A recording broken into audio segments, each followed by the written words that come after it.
Hello friends, welcome to my YouTube channel जिसका नाम है एजुकेटिव। और आज हम पढ़ने वाले हैं 6th क्लास की ज्योग्राफी का chapter 1, the earth in the solar system, सौर मंडल में पृथ्वी। तो चलिए चैप्टर स्टार्ट करते हैं। How wonderful it is to watch the sky after sunset. Sunset के बाद, सूर्यास्त के बाद आसमान को देखना कितना अच्छा लगता है। One would first notice one or two bright dots shining in the sky. पहले तो आसमान में एक या दो चमकीले डॉट्स ही दिखाई देते हैं। Soon you would see the number increasing, और इसके बाद आप क्या देखते हैं कि जल्द ही वो नंबर इंक्रीज होते हुए, बढ़ते हुए आपको दिखते हैं। You cannot count them anymore, और उसके बाद इतने ज़्यादा हो जाते हैं कि आप उनको काउंट भी नहीं कर सकते। The whole sky is filled with tiny shining objects. Some are bright, other are dim. और धीरे धीरे क्या होता है, पूरा का पूरा आसमान कुछ चमकते हुए छोटे छोटे ऑब्जेक्ट से भर जाता है। उनमें से कुछ चमकीले होते हैं और कुछ धुंधले होते हैं। It seems as if the sky is studded with diamonds. और ये कैसा दिखाई देता है, मानो पूरा का पूरा आकाश हीरो से जड़ गया हो, कि पूरे आसमान में हीरे जड़ गए हों। They all appear to be twinkling, और वो सब कैसे दिखाई देते हैं हमें, ट्विंकलिंग, टिमटिमाते हुए। But if you look at them carefully you will notice that some of them do not twinkle as others do. लेकिन अगर आप ध्यान से देखेंगे तो पाएंगे कि उनमें से कुछ चमकते हुए नहीं दिखाई देंगे जैसे कि दूसरे चमक रहे हैं। They simply glow without any flicker just as the moon shine. और वो कुछ जो हमें चमकते हुए, टिमटिमाते हुए दिखाई नहीं देते, वो सिर्फ हमें शाइन करते हुए दिखाई देते हैं, जैसे कि मून, चंद्रमा दिखाई देता है। तो बच्चों, हमने पढ़ा कि रात को जब हम आकाश को देखते हैं, आसमान को देखते हैं सूर्यास्त के बाद, तो उसमें छोटे छोटे हमें क्या दिखाई देते हैं, चमकते हुए तारे दिखाई देते हैं। और उसके साथ साथ और क्या दिखाई देता है हमें, मून, चंद्रमा दिखाई देता है। तो चलिए जानते हैं मून के बारे में भी। Along with these bright objects, you may also see the moon on the most of the days. तो इन सभी ब्राइट ऑब्जेक्ट के साथ तुम आसमान में और क्या देख सकते हो, चंद्रमा को भी देख सकते हो। It may however appear at different times in different shapes and at different position. और जब आप चंद्रमा को देखते हो तो ये हमेशा कैसा दिखाई देता है, अलग अलग टाइम पे, अलग अलग पोजीशन में और अलग अलग शेप में दिखाई देता है। You can see the full moon only once in about a month.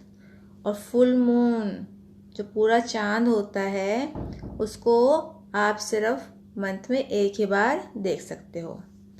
It is full moon night और पूर्णिमा। और इसको क्या कहते हैं, फुल मून नाइट या पूर्णिमा। A fortnight later you cannot नॉट सी इट एट ऑल। और 15 दिन के बाद आप इसको नहीं देख सकते। It is a new moon night और अमावस्या। क्यों?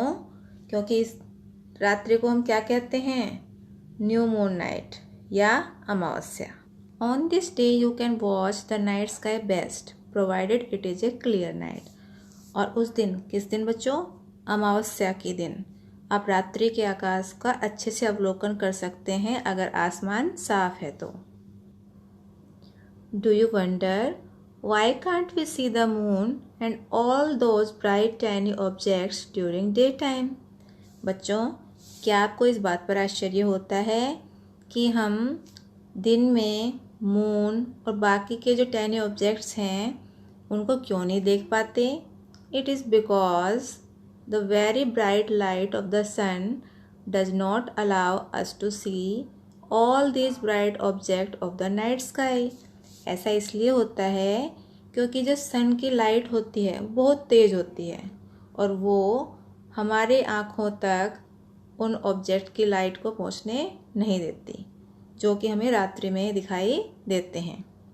The sun the moon and all those objects shining in the night sky are called celestial bodies. जो हमारा सन है, मून और बाकी जो और ऑब्जेक्ट हैं, जितने भी चमकते हुए ऑब्जेक्ट दिखाई देते हैं हमें रात्रि के आकाश में, नाइट स्काई में, वो सब क्या कहलाते हैं बच्चों? खगोलीय पिंड। क्या कहलाते हैं बच्चों? खगोलीय पिंड। Some celestial bodies are very big and hot. कुछ खगोलीय पिंड जो होते हैं बहुत बड़े और गर्म होते हैं। They are made up of gases. और वो किससे बने होते हैं बच्चों? गैसेस से। They have their own heat and light, which they emit in large amount. उनकी अपनी खुद की ऊष्मा और प्रकाश होता है, जिनको बहुत बड़ी मात्रा में, ह्यूज अमाउंट में क्या करते हैं? उत्सर्जित करते हैं। These celestial bodies are called stars. और इन्हीं खगोलीय पिंडों को क्या कहते हैं हम? स्टार्स, तारे कहते हैं। The sun is a star. और सूर्य भी क्या है? एक तारा है। Countless twinkling stars in the sky are similar to the sun. और अनगिनत चमकते हुए तारे, टिमटिमाते हुए तारे जो हमें रात्रि के आकाश में दिखाई देते हैं, वो भी सन की तरह हैं। But we do not feel their heat or light. लेकिन हम उनकी हीट और लाइट को फील नहीं कर सकते। And they look so tiny because they are very very far from us. और वो हमें बहुत छोटे भी दिखाई देते हैं। क्यों? क्योंकि वो हमसे बहुत ज़्यादा दूरी पर हैं। तो बच्चों, रात को जब हम आकाश को देखते हैं तो हमें तारे दिखाई देते हैं, चंद्रमा दिखाई देता है, और हमें क्या दिखा देते हैं? तारों के कुछ समूह भी दिखाई देते हैं।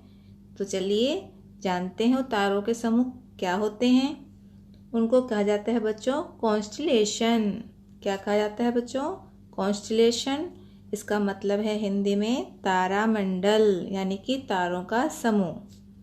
While watching the night sky, you may notice various patterns formed by different groups of stars.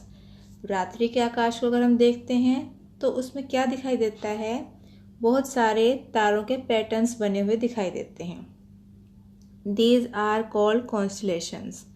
और ये तारों के समूह जो होते हैं, पैटर्न्स जो होते हैं, वही क्या कहलाते हैं? तारामंडल, कॉन्स्टलेशन। अर्सा मेजर और big bear is one such constellation. और उनमें से ही एक प्रमुख तारामंडल कौन सा है हमारा? Ursa major.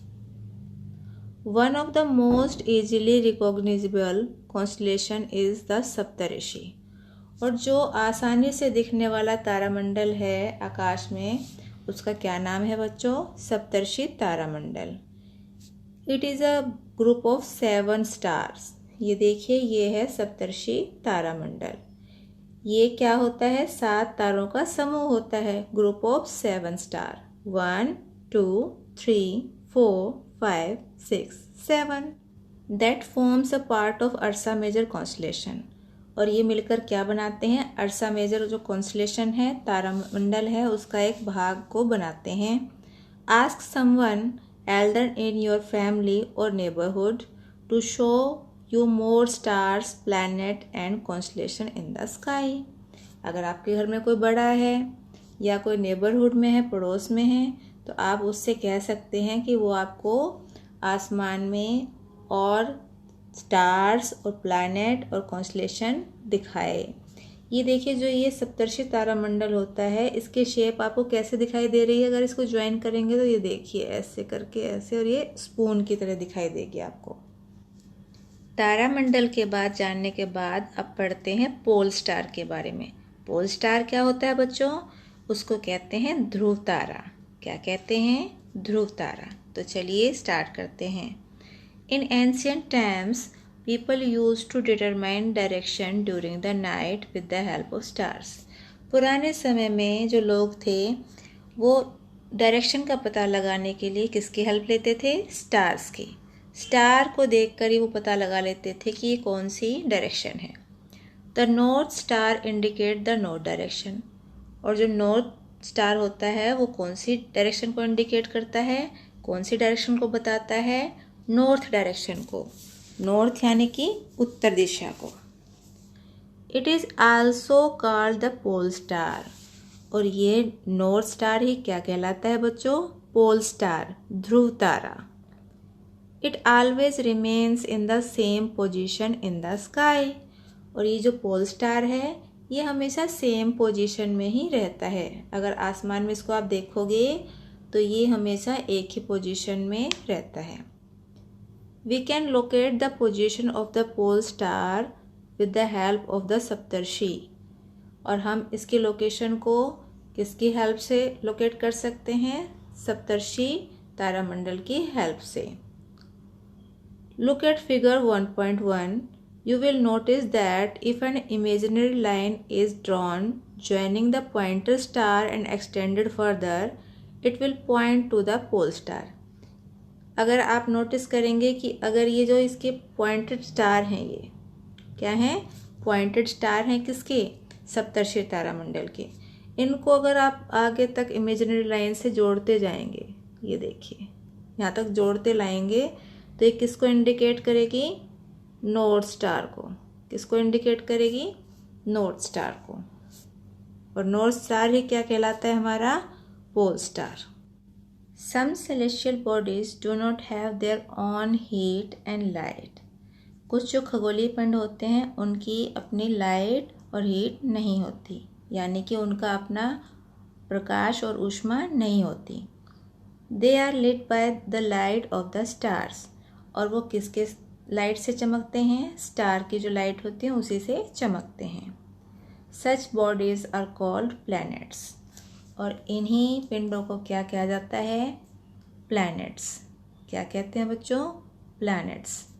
The word planet comes from the Greek word प्लैंटाई।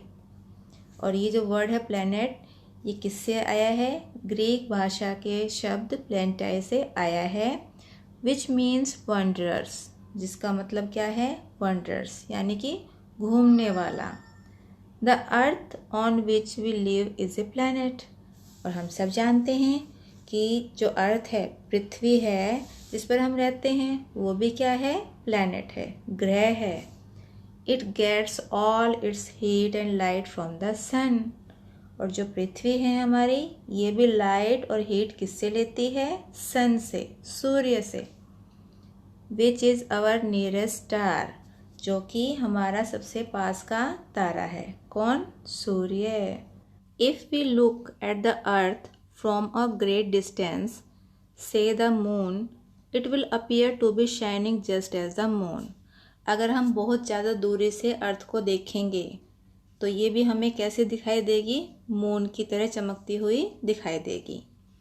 The moon that we see in the sky is a satellite. और मून जो चंद्रमा है जिसको हम आकाश में देखते हैं, वो क्या है? सैटेलाइट है, उपग्रह है। It is a companion of our earth and moves around it. ये हमारी पृथ्वी का क्या है? कंपेनियन है, साथी है। और क्या करता है? इसके चारों तरफ घूमता है, चक्कर लगाता है। Like our earth, there are 7 other planets that get heat and light from the sun. और हमारी पृथ्वी की तरह ही और 7 प्लैनेट हैं और 7 ग्रह हैं जो कि लाइट और हीट किससे लेते हैं? सन से, सूर्य से लेते हैं। Some of them have their moon too. और उनमें से कुछ के तो मून्स भी हैं, चंद्रमा भी हैं। अब नेक्स्ट टॉपिक है हमारा द सोलर सिस्टम, सौर मंडल। The sun, 8 planets, satellites and some other celestial bodies known as asteroids and meteoroids form the solar system. तो जो हमारा सन है, सूर्य है, 8 प्लैनेट जो 8 ग्रह हैं, सैटेलाइट है, और उसके अलावा जो और खगोलीय पिंड हैं जैसे कि क्षुद्र ग्रह और उल्का पिंड, वो सब मिलकर क्या बनाते हैं? सोलर सिस्टम बनाते हैं। क्या बनाते हैं बच्चों? हमारा सोलर सिस्टम बनाते हैं। We often call it a solar family. और हम अक्सर इसे क्या कहते हैं? सोलर फैमिली, सौर परिवार कहते हैं। With the sun as its head. और ये जो सौर परिवार है, इसका हेड कौन होता है बच्चों? सन, सूर्य होता है। तो बच्चों अब हमने ये तो पढ़ लिया कि सौर परिवार या सोलर सिस्टम क्या होता है। तो चलिए अब सोलर सिस्टम के सभी मेंबर्स के बारे में थोड़ा थोड़ा जान लेते हैं। तो सबसे पहले स्टार्ट करते हैं सोलर सिस्टम के हेड से, यानी कि सन से। The sun is in the centre of the solar system. तो जो सूर्य है वो क्या है, सोलर सिस्टम के बिल्कुल सेंटर में होता है। It is huge and made of extremely hot gases. ये बहुत बड़ा होता है और किससे बना होता है, गर्म गैसों से। बहुत गर्म गर्म गैसों से मिलकर ये बना होता है। कौन बना होता है बच्चों, सूर्य। It provides the pulling force that binds the solar system. और ये क्या प्रोवाइड करता है, पुलिंग फोर्स प्रोवाइड करता है जो कि सोलर सिस्टम को बांधे रखता है। The sun is the ultimate source of heat and light for the solar system. और पूरे सोलर सिस्टम के लिए, पूरे सौर परिवार के लिए एक बहुत बड़ा ये एक सोर्स है, स्रोत है। किस चीज़ का बच्चों, हीट का और लाइट का। क्योंकि जो प्लैनेट्स हैं उनके पास ना ही तो अपनी लाइट होती है और ना ही हीट। वो सभी किससे लेते हैं हीट और लाइट, सन से। But that tremendous heat is not felt so much by us because despite being our nearest star, it is far away from us. लेकिन जो इसकी इतनी ज़्यादा जो हीट है वो हमारी तक ज़्यादा नहीं पहुंच पाती। क्यों, क्योंकि ये हमसे बहुत ज़्यादा दूर है। The sun is about 150 million kilometer away from the earth. क्यों नहीं पहुंच पाती है हीट, क्योंकि जो सन है वो हमारी अर्थ से 150 मिलियन किलोमीटर दूर है। तो ये था हमारे चैप्टर 1 का पार्ट 1। नेक्स्ट पार्ट जो इस चैप्टर का होगा वो हमारी नेक्स्ट वीडियो में आएगा। तो इस चैप्टर के नेक्स्ट पार्ट को देखने के लिए हमारी नेक्स्ट वीडियो को ज़रूर देखिए। आज की वीडियो में बस इतना ही, लेकिन अगर आपको वीडियो पसंद आई है तो वीडियो को लाइक और शेयर करना बिल्कुल ना भूलें। और अगर आप चैनल पर नए हैं तो चैनल को सब्सक्राइब कीजिए और बेल आइकन को प्रेस ज़रूर कीजिए, जिससे कि मेरी आने वाली सभी वीडियोस आप तक पहुंच सकें और आप उनको देख सकें। और लास्ट में बस यही कहूँगी, घर पर रहिए मगर पढ़ते ज़रूर रहिए। Thank you for watching my video.